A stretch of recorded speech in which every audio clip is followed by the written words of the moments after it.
Hello folks, welcome to Eternal Guru. In today's video, we are gonna see advanced Docker commands, CMD inside inspect command, HTTPD, what are Docker repositories, what is star file, what is MySQL under Docker, and what are Docker docs. So let's quickly jump into video and always be a learner.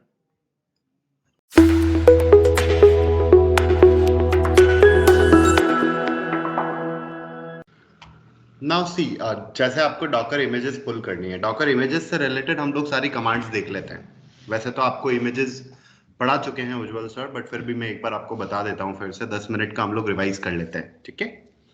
कोई भी image आपको पुल करनी है, उसके लिए command होती है Docker पुल, ठीक है। आप इमेज का नाम लिख सकते हो यहाँ पे, जैसे आपको सेंटोस पुल करना है, एंटर।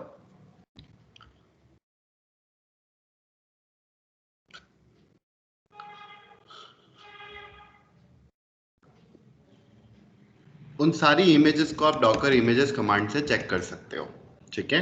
तो ये उसकी रेपोजिटरी है, ये उसका टैग है। ओके, टैग का क्या मतलब होता है आरव अनुराग?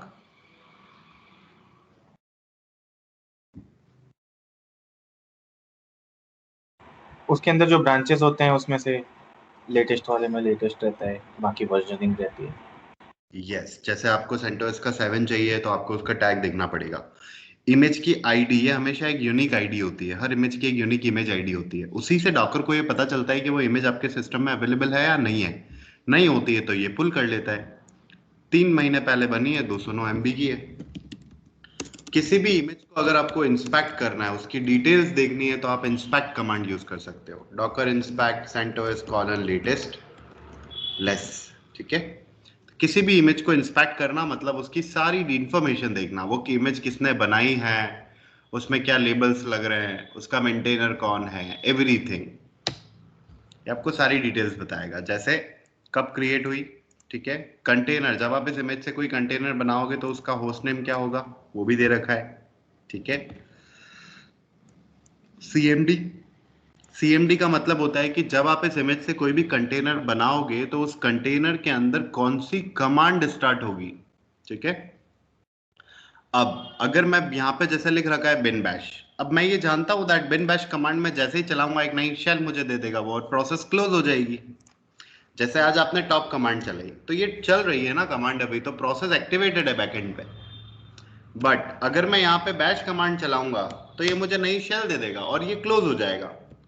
तो ये जो इमेज है आपकी सेंटोस की, जब भी आप इससे कोई कंटेनर बनाओगे तो अंदर कौन सी कमांड चलेगी, बैश कमांड चलेगी।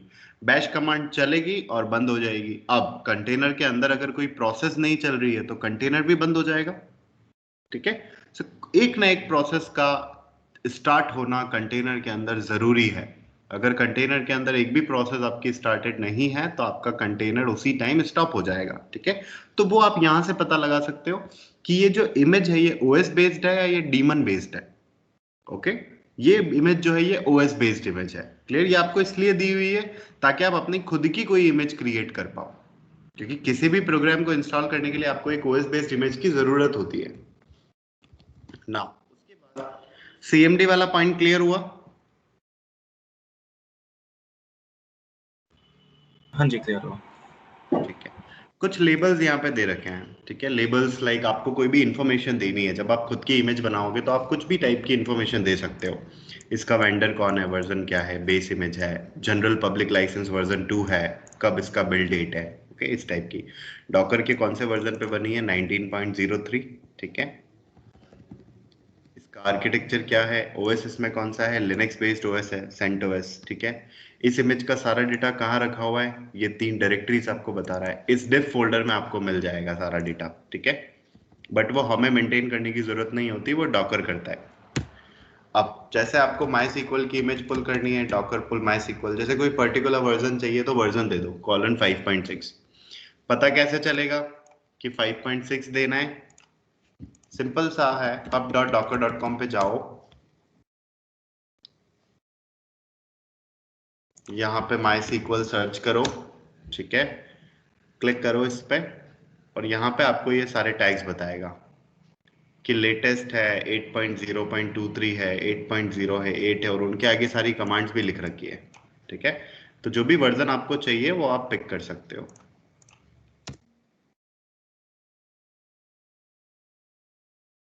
हो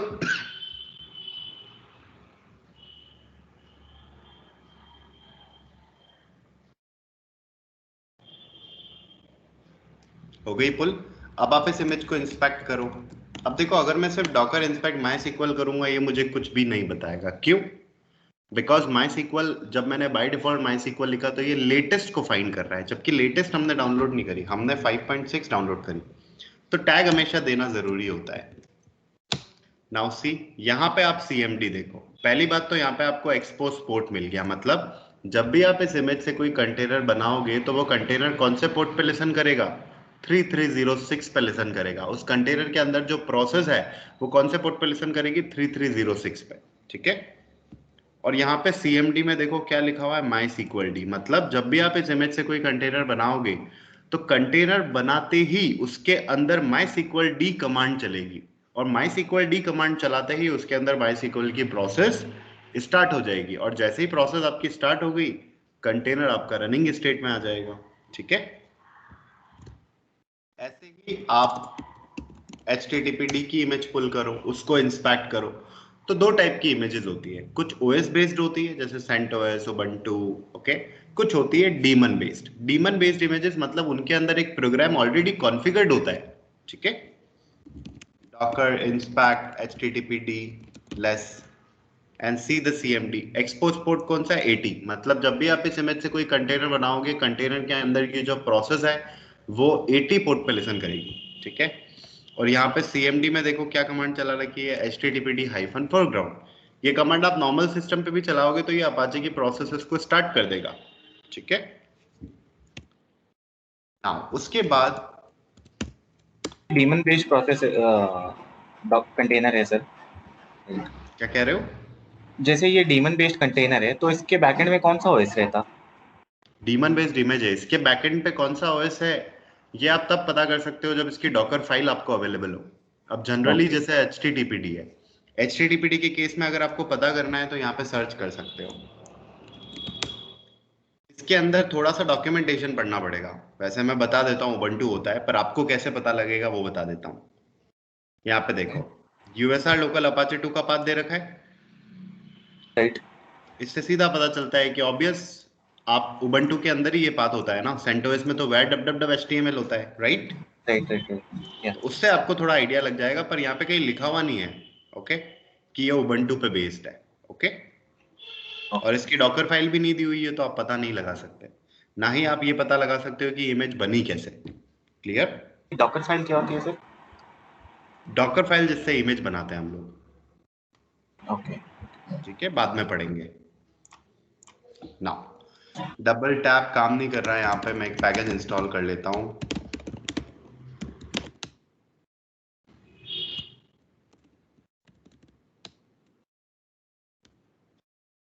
सो डॉकर इमेजेस वाली कमांड हमने देखी। ठीक है। डॉकर आप पुल कर सकते हो, ओके। इमेज को अगर आपको अपनी रेपोजिटरी पे पुश करना है तो आप इमेजेस को पुश भी कर सकते हो। ठीक है। नाउ उसके बाद डॉकर इंस्पेक्ट कमांड हमने देखी। किसी भी इमेज की हिस्ट्री देखनी है तो आप हिस्ट्री देख सकते हो कि ओवर द टाइम उसमें क्या क्या काम हुआ है। जैसे माई सीक्वल की देखता है तो ये बता रहा है कि 3 दिन पहले किसी पर्सन ने इसके अंदर CMD सेट किया है, 3 दिन पहले किसी ने इसके अंदर एक्सपोज पोर्ट चेंज किया है 3306, ओके। तो ये सारी चीजें यहाँ पे आपको मिल जाएगी। ठीक है। अब जैसे सपोज करो कि ये इमेज आपको अपने सिस्टम से एक रजिस्ट्री पे पुश करनी है। ठीक है। तो उसके लिए आपको क्या करना पड़ेगा? पहली चीज कि आपको इस डॉकर पे अपना अकाउंट बनाना पड़ेगा, क्योंकि यहीं पे मैं पुश करूंगा। सो मैं साइन इन कर लेता हूं।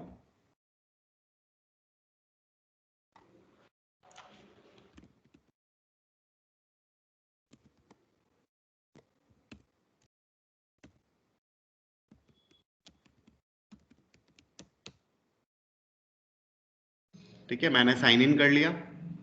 अब यहाँ पे मुझे पुश करना है। अब देखो मेरा यहाँ पे यूजर नेम क्या है, मेरा यूजर नेम है कुशल सामोता। ठीक है। सो आपको जब भी किसी इमेज को पुश करना होता है ना, तो उस इमेज का नाम आपको चेंज करना होता है। अब कैसे चेंज करना है वो मैं आपको बताता हूँ। Docker tag command, Docker tag command से आप इमेजेस के नाम चेंज कर सकते हो। अब इमेज का नाम चेंज कैसे करोगे? इस इमेज का करना है तो यहाँ पे इसको पेस्ट कर दो, इमेज आईडी। और क्या नाम रखना है आपको? उस केस में सबसे पहले आता है आपके रजिस्ट्री का यूआरएल, कि आपकी रजिस्ट्री कहाँ है। जैसे हमारे केस में docker.io है। फिर आता है आपका यूजर नेम, जैसे मेरे केस में क्या है, कुशल सामोता स्लैश। फिर आता है इमेज का नाम, जैसे मैंने लिख दिया अनुराग। और फिर आता है टैग, मैंने लिख दिया 9.1। ठीक है, एंटर। मेरी इमेज टैग हो चुकी है। ठीक है, अब मैं इसे पुश कर सकता हूं, Docker push colon 9.1, that's it.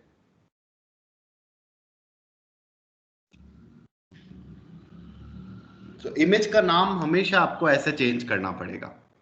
यहाँ पे आपका यूजर नेम आएगा, यहाँ आपके इमेज का नाम आएगा, यहाँ पे उसका टैग आएगा, यहाँ पे docker.io आएगा।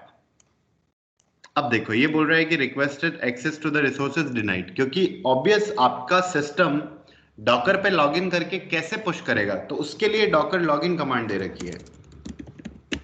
डॉकर लॉगिन करना पड़ेगा आपको, तो यहाँ अपना यूजर नेम दे दो और अपना पासवर्ड दे दो।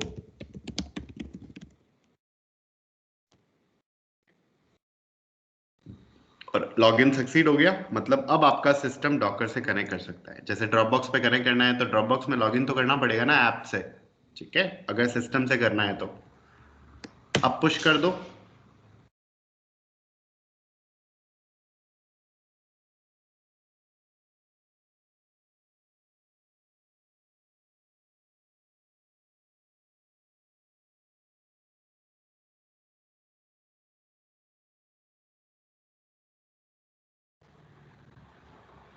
हो गई पुश, आप चेक कर लो। यहाँ पे ये मेरी रेपोजिटरीज, क्लिक करो यहाँ पे और ये देखो, यहाँ पे अनुराग नाम की एक इमेज आ चुकी होगी।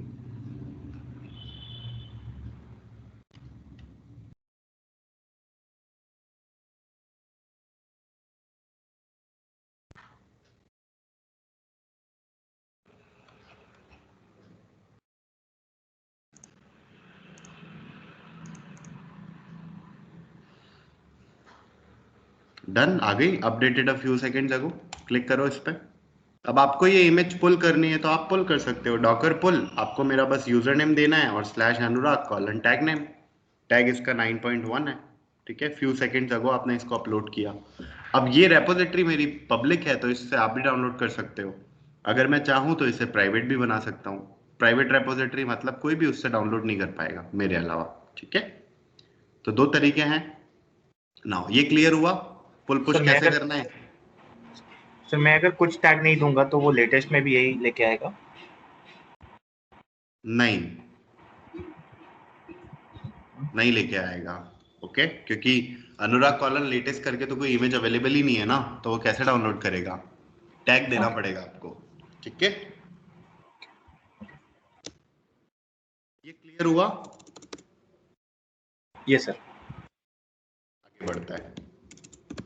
अब बात आती है कि आपको, जैसे आपके पास ऑनलाइन इंटरनेट कनेक्शन नहीं है और आपको अपने फ्रेंड को ये इमेज पास करनी है।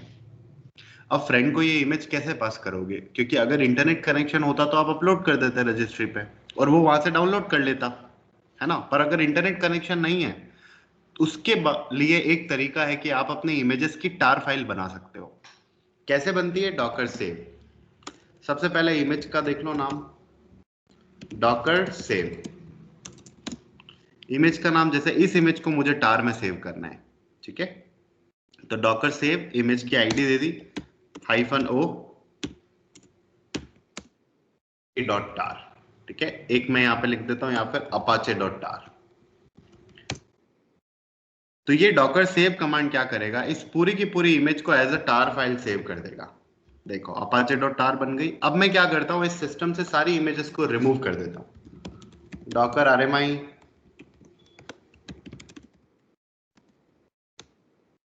ठीक है,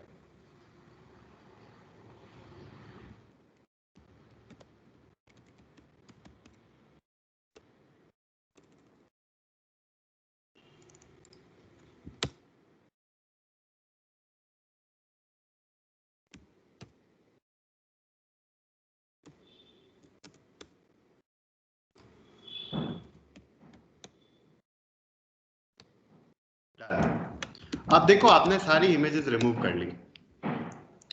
अब सपोज करो ये आपके फ्रेंड का सिस्टम है, आपने ये जो टार फाइल है ना ये उसको पेन ड्राइव में कॉपी करके दे दी, उसने अपने सिस्टम पे इसको कॉपी कर लिया। अब उस टार फाइल से उसको इमेज लोड करनी है, तो उसके लिए डॉकर लोड कमांड होती है, Docker load -i apache.tar, enter. तो ये टार फाइल से पूरी इमेज आपके सिस्टम में क्या कर देगा, लोड कर देगा।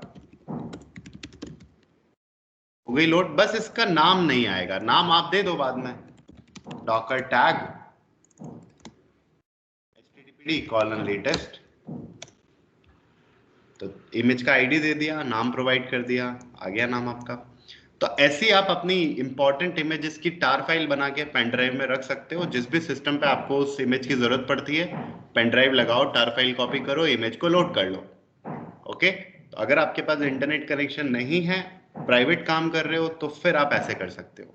ये क्लियर हुआ? Yes sir. ठीक है, आगे बढ़ते हैं। उसके बाद डॉकर इन्फो कमांड है, डॉकर की इन्फो देखनी हो तो, ठीक है, कि डॉकर का आर्किटेक्चर क्या है, कंटेनर्स कितने बने हुए हैं, रनिंग कितने हैं, सर्वर का वर्जन कौन सा है, ओके, फाइल सिस्टम कौन सा है, लॉग इन लॉग आउट मैंने आपको बता ही दिया।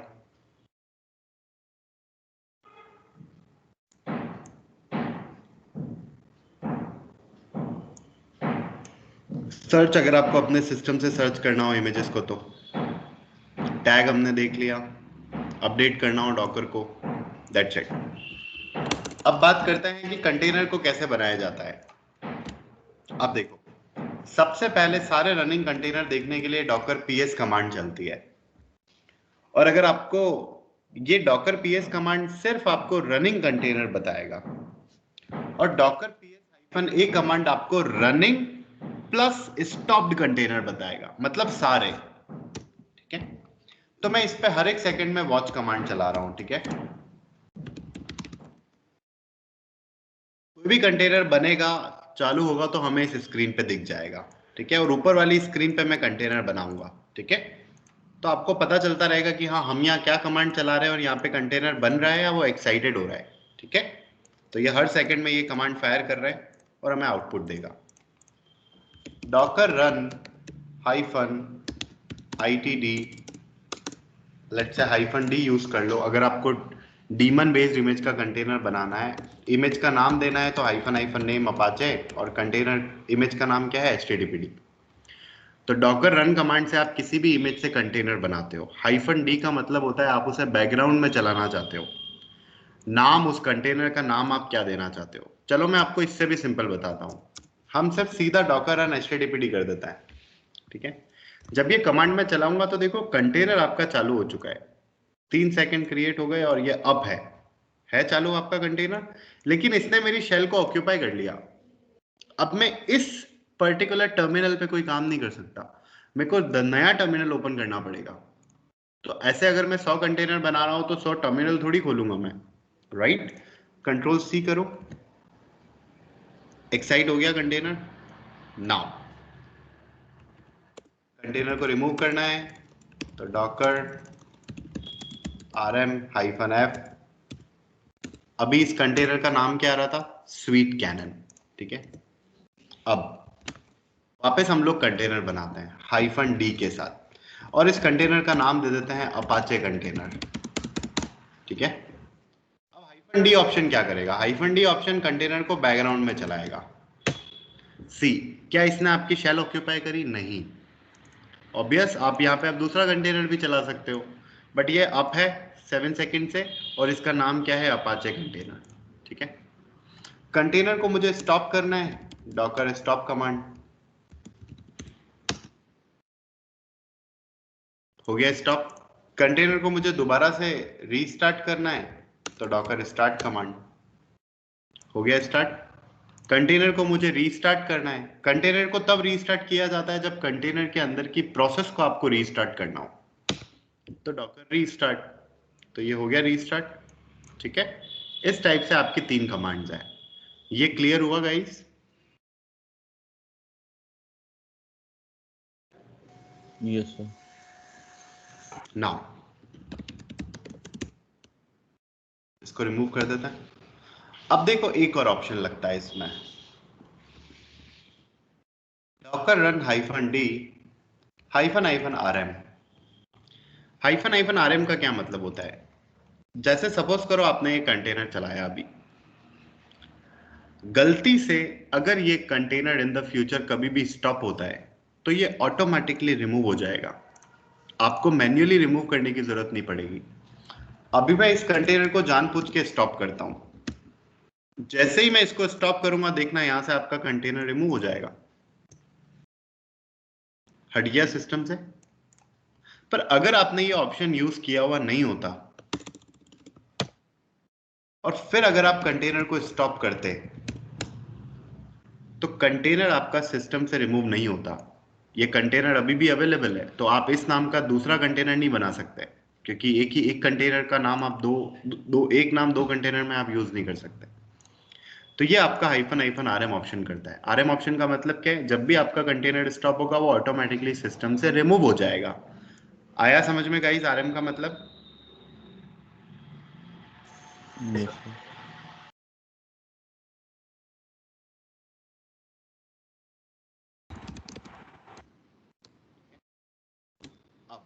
इसके बाद एक और ऑप्शन देखता है। अब देखो ये तो हुआ आपका ओएस डीमन बेस्ड इमेजेस से आपने कंटेनर बनाया। अगर मैं यहां पे लिखता हूं डॉकर रन CentOS, तो CentOS में CMD क्या सेट था? बैश। मतलब CentOS से जब भी मैं इमेज से कंटेनर बनाऊंगा बैश कमांड चलेगी अंदर और बंद हो जाएगी। तो कमांड अगर प्रोसेस ही स्टार्टेड नहीं है तो कंटेनर भी बंद हो जाएगा, राइट? तो उसके लिए क्या किया जाए, चला के देखते हैं। जैसे ही एंटर किया मैंने, एक बार अगर इमेज अवेलेबल नहीं है तो ये पुल करेगा,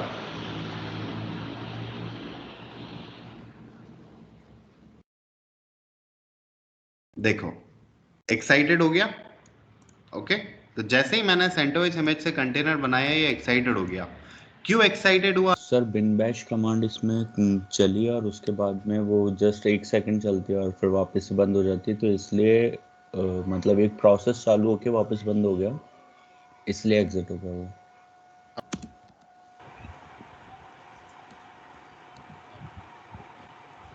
नहीं चाहता, क्योंकि ऑब्वियस मेरा फिर CentOS इमेज का कंटेनर बनाने का फायदा ही क्या हुआ? मैं इस कंटेनर को कंटिन्यूसली रनिंग स्टेट में रखना चाहता हूं। तो देखो सबसे पहला ऑप्शन लगता है -i, दूसरा लगता है T। I का मतलब होता है इंटरेक्टिव, T का मतलब होता है TTY। ठीक है, अब जब आप IT लगाते हो, IT का मतलब ये होता है कि ये आपको एट अ टाइम उस कंटेनर के अंदर लॉगिन शेल दे देगा। एंटर, आप कहां आ गए? कंटेनर के अंदर आ गए। पहले आप अपने सर्वर पे थे, अब आप किस पे आ गए? कंटेनर के अंदर। कंटेनर के अंदर आप टॉप कमांड चलाओ, प्रोसेस चल रही है आपकी बैश, ठीक है, और एक टॉप कमांड, दो प्रोसेस चल रही है कंटेनर के अंदर। अब इस कंटेनर से जैसे ही मैंने एग्जिट किया तो बैश बंद हो जाएगी, तो ये कंटेनर भी क्या हो जाएगा? एक्साइटेड हो जाएगा। ठीक है, अब मैं ये चाहता हूं कि मैं कंटेनर के अंदर लॉगिन भी नहीं लेना चाहता और वो बैकग्राउंड में चलता रहे, तो मैं लगा सकता हूं डी फॉर बैकग्राउंड।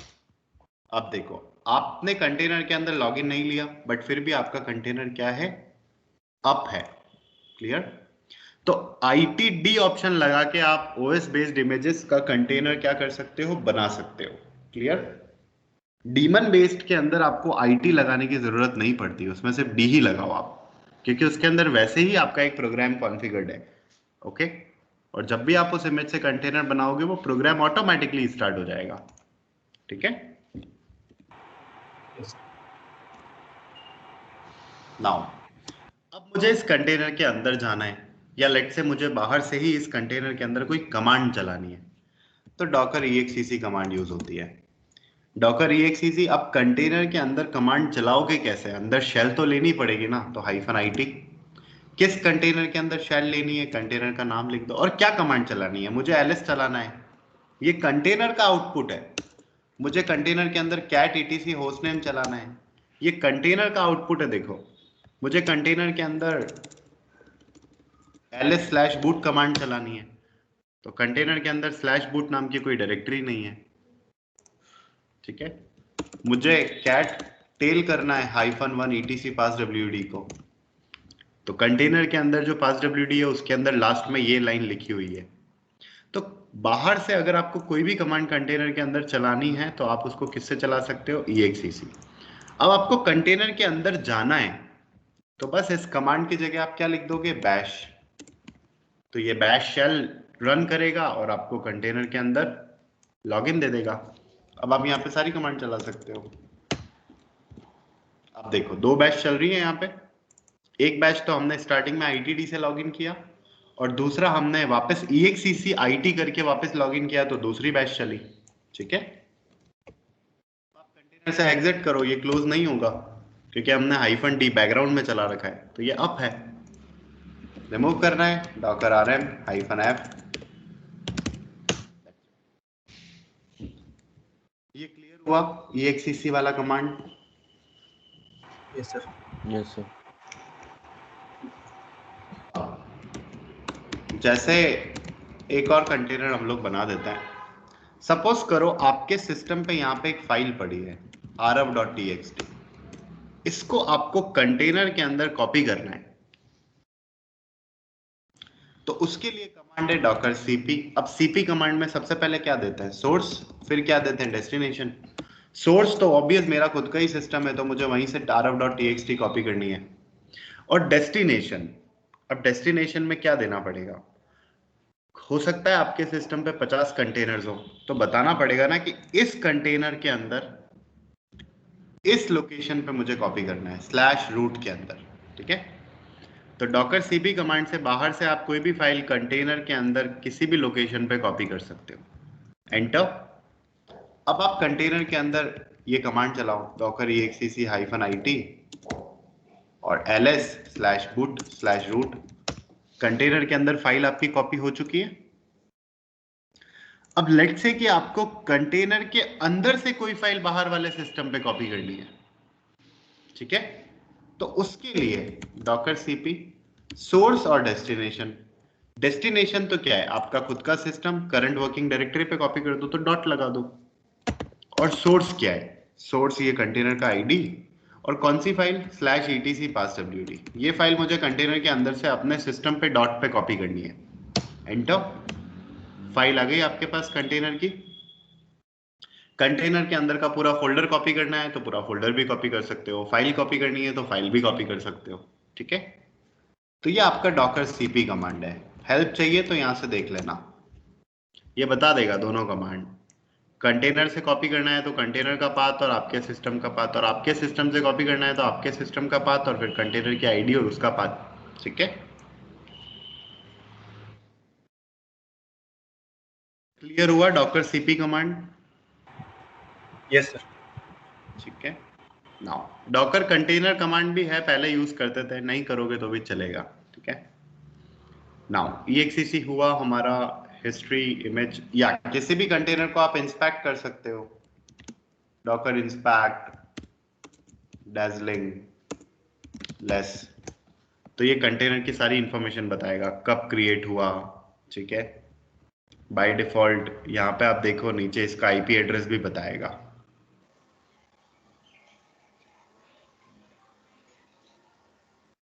देखो कंटेनर का आईपी एड्रेस क्या है, 172.17.0.2/16, एक प्राइवेट रेंज है, ठीक है। तो हर कंटेनर को एक आईपी भी असाइन होता है। नाउ इसके बाद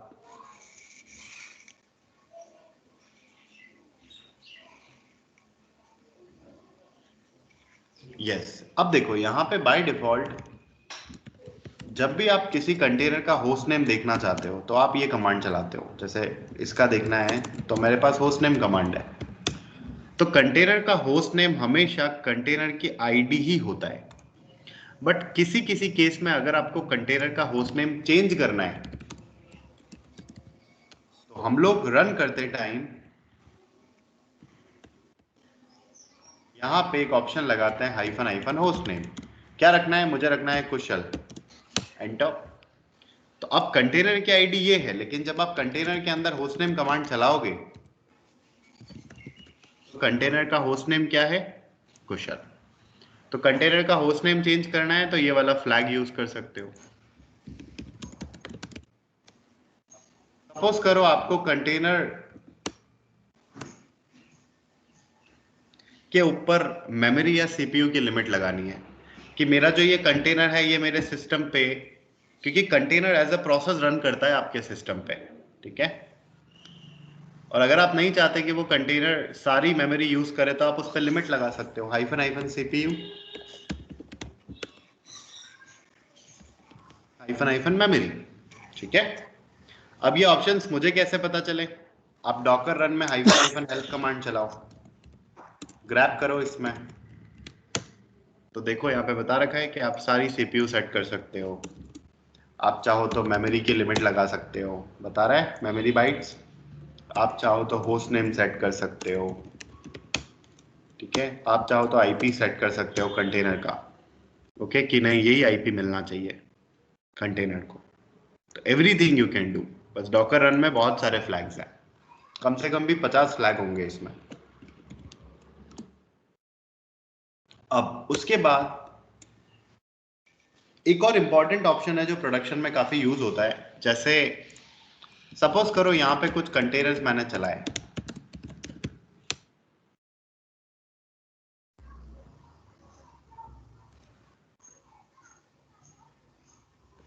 ये मेरा प्रोडक्शन का इन्वायरमेंट है और मेरे यहाँ पे टोटल 8 कंटेनर्स चल रहे हैं, ठीक है। गाइस आप मुझे ये बताओ कि अभी ये सारे कंटेनर अप है और अगर मैं डॉकर की सर्विस को रीस्टार्ट कर दूं तो क्या होगा? सारे डाउन हो जाएंगे। जैसे ही मैंने डॉकर की सर्विस को रीस्टार्ट किया सारे कंटेनर एक्साइटेड हो गए। अब ऑब्वियस सी बात है, ऐसा तो मैं नहीं चाहूंगा। अब सपोज करो कि सिस्टम में पहले से ही 50 कंटेनर स्टॉप थे और 30 रनिंग थे। अब आपने डॉकर की सर्विस रीस्टार्ट कर दी तो वो 30 भी स्टॉप्ड हो गए। अब टोटल 80 कंटेनर स्टॉप हो गए। आप पता कैसे लगाओगे कि कौन सा चल रहा था कौन सा नहीं चल रहा था? इम्पॉसिबल। यस तो सर। इसीलिए एक बार मैं रिमूव कर देता हूं सारे कंटेनर्स को। नाउ इसीलिए देखो, जब भी कोई कंटेनर प्रोडक्शन में क्रिएट किया जाता है ना, तो यहाँ पे hyphen hyphen restart policy define की जाती है। रीस्टार्ट पॉलिसी जैसे मैंने लिखा ऑलवेज, एक कंटेनर में मैं ऑलवेज लिख रहा हूँ, 2 कंटेनर में ऑलवेज के साथ स्टार्ट कर रहा हूँ और 2 कंटेनर में बिना इसके स्टार्ट कर रहा हूँ नॉर्मल। तो देखो 2 कंटेनर में मैंने रीस्टार्ट पॉलिसी क्या लिखी? ऑलवेज। और 2 कंटेनर में मैंने कोई भी रीस्टार्ट पॉलिसी डिफाइन नहीं करी। अब अगर मैं डॉकर की सर्विस को रीस्टार्ट करता हूं तो सी 2 तो आपके एक्साइटेड हो गए क्योंकि उनमें कोई रीस्टार्ट पॉलिसी नहीं थी, लेकिन 2 आपके ऑटोमेटिकली रीस्टार्ट हो गए क्योंकि आपने यहाँ पे रीस्टार्ट पॉलिसी डिफाइन कर रखी है। क्लियर? आया ये समझ में? Yes sir. ये बहुत ही इंपॉर्टेंट ऑप्शन है, ये हमेशा लगाया जाता है, ठीक है।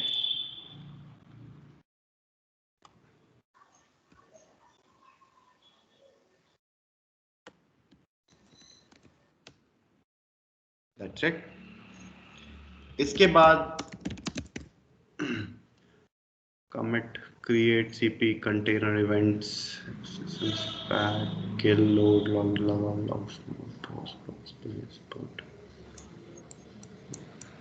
docker rename command।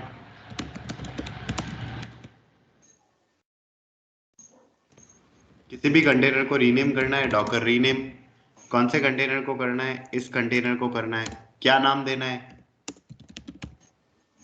CentOS container. अभी इसका नाम क्या है? Distracted that.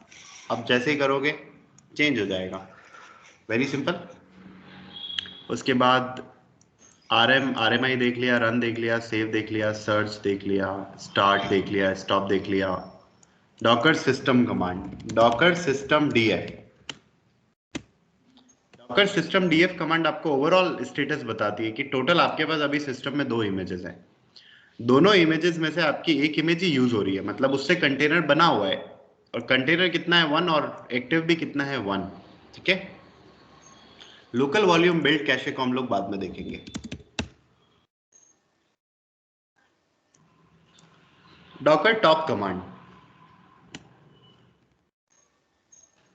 आपके कंटेनर के अंदर जो प्रोसेस चल रही है वो आपकी बेस मशीन पे किस प्रोसेस आईडी से चल रही है वो ये बताती है कमांड। तो कंटेनर के अंदर अभी एक ही प्रोसेस चल रही है और उसकी प्रोसेस आईडी क्या है 23496। लेकिन अगर आप कंटेनर के अंदर जाओगे और टॉप कमांड चलाओगे तो सी, अभी वहां पे बैश की प्रोसेस आईडी क्या है 1। ओके, तो कंटेनर के अंदर जो प्रोसेस चल रही है it can not see on your base machine.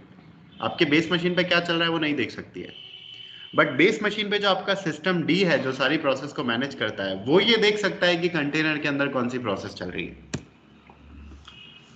Exit now. तो अब डॉकर टॉप कमांड जब आप चलाओगे तो आप इस पीआईडी को अपने सिस्टम पे सर्च कर सकते हो, ps-aux grep 23496 सी 23496 पे बिन बैश चल रहा है कंटेनर के अंदर, राइट। तो डॉकर टॉप कमांड आपको क्या बताता है, कंटेनर के अंदर जो प्रोसेस चल रही है वो आपके बेस मशीन पे उसकी प्रोसेस आईडी क्या है 23496। अगर मैं इसको किल कर दूंगा तो मेरा कंटेनर भी किल हो जाएगा।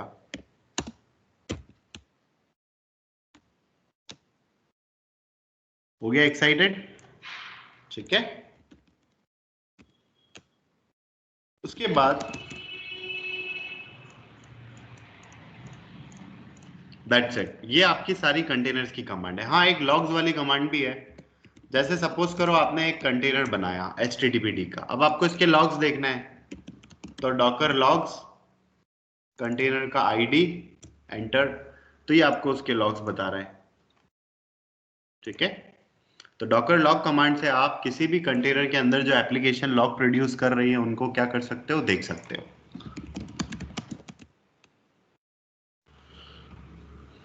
जैसे MySQL का कंटेनर बना के देखता है, MySQL पे चलता है। यहाँ पे देखो MySQL का कंटेनर बनाने के लिए इसने हमको एक कमांड बता रखी है कि आप डॉकर रन चलाओ, नाम आपको देना है तो आप दे सकते हो, -d बैकग्राउंड में चलाने के लिए और टैग। लेकिन ये बोल रहा है कि आपको एक इन्वायरमेंट वेरिएबल भी पास करना पड़ेगा। तो बाय डिफॉल्ट MySQL का कंटेनर अगर आपको बनाना है तो एक इन्वायरमेंट वेरिएबल आपको पास करना ही पड़ेगा। इसका रीजन ये है कि जब आप नॉर्मली भी MySQL इंस्टॉल करते हो तो ऑब्वियस यू नो दैट हम MySQL सिक्योर इंस्टॉलेशन वाली कमांड चलाते हैं, उसमें हम लोग रूट का पासवर्ड सेट करता है ना। तो एक ना एक इन्वायरमेंट वेरिएबल आपको पास करना ही पड़ेगा। तो डॉक्यूमेंटेशन पढ़ना आना चाहिए, ओके। ऐसा जरूरी नहीं है कि आप हर इमेज को डॉकर रन -d से रन कर सकते हो। किसी किसी इमेज में आपको इन्वायरमेंट वेरिएबल भी पास करना जरूरी होता है। जैसे अभी मैं अगर डॉकर रन -d MySQL कर दूंगा तो ये नहीं चलेगा।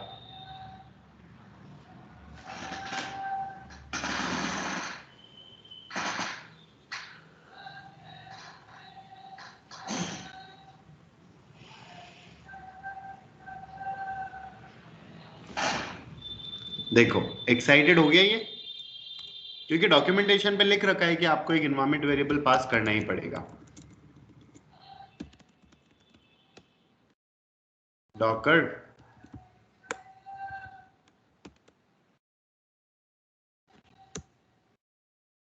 कमांड कॉपी करो यहां से, पेस्ट।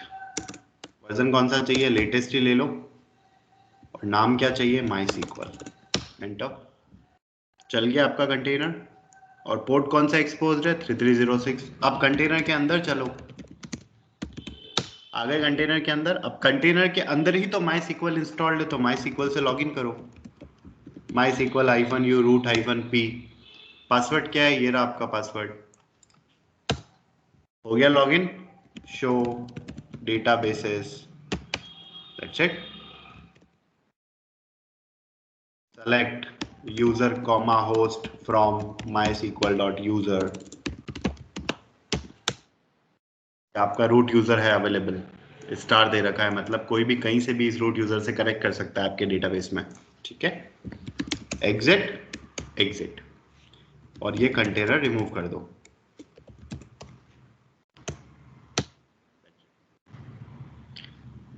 तो ऐसे ही आप जेनकिंस का भी बना सकते हो, MySQL बना सकते हो, अपाचे बना सकते हो, ठीक है, एनजिनिक्स बना सकते हो, lot of different images are there. ये आपकी एनजिनिक्स की इमेज, ये इसकी कमांड दे रखी है अगर आपको चलाना है तो। Okay, that's it. आया समझ में गाइस इमेज वाला टॉपिक और कंटेनर वाला टॉपिक? Yes sir. दोनों Yes, क्लियर है? इमेजेस कैसे बनानी है, कंटेनर्स कैसे बनाना है, ऑल क्लियर? yes, sir.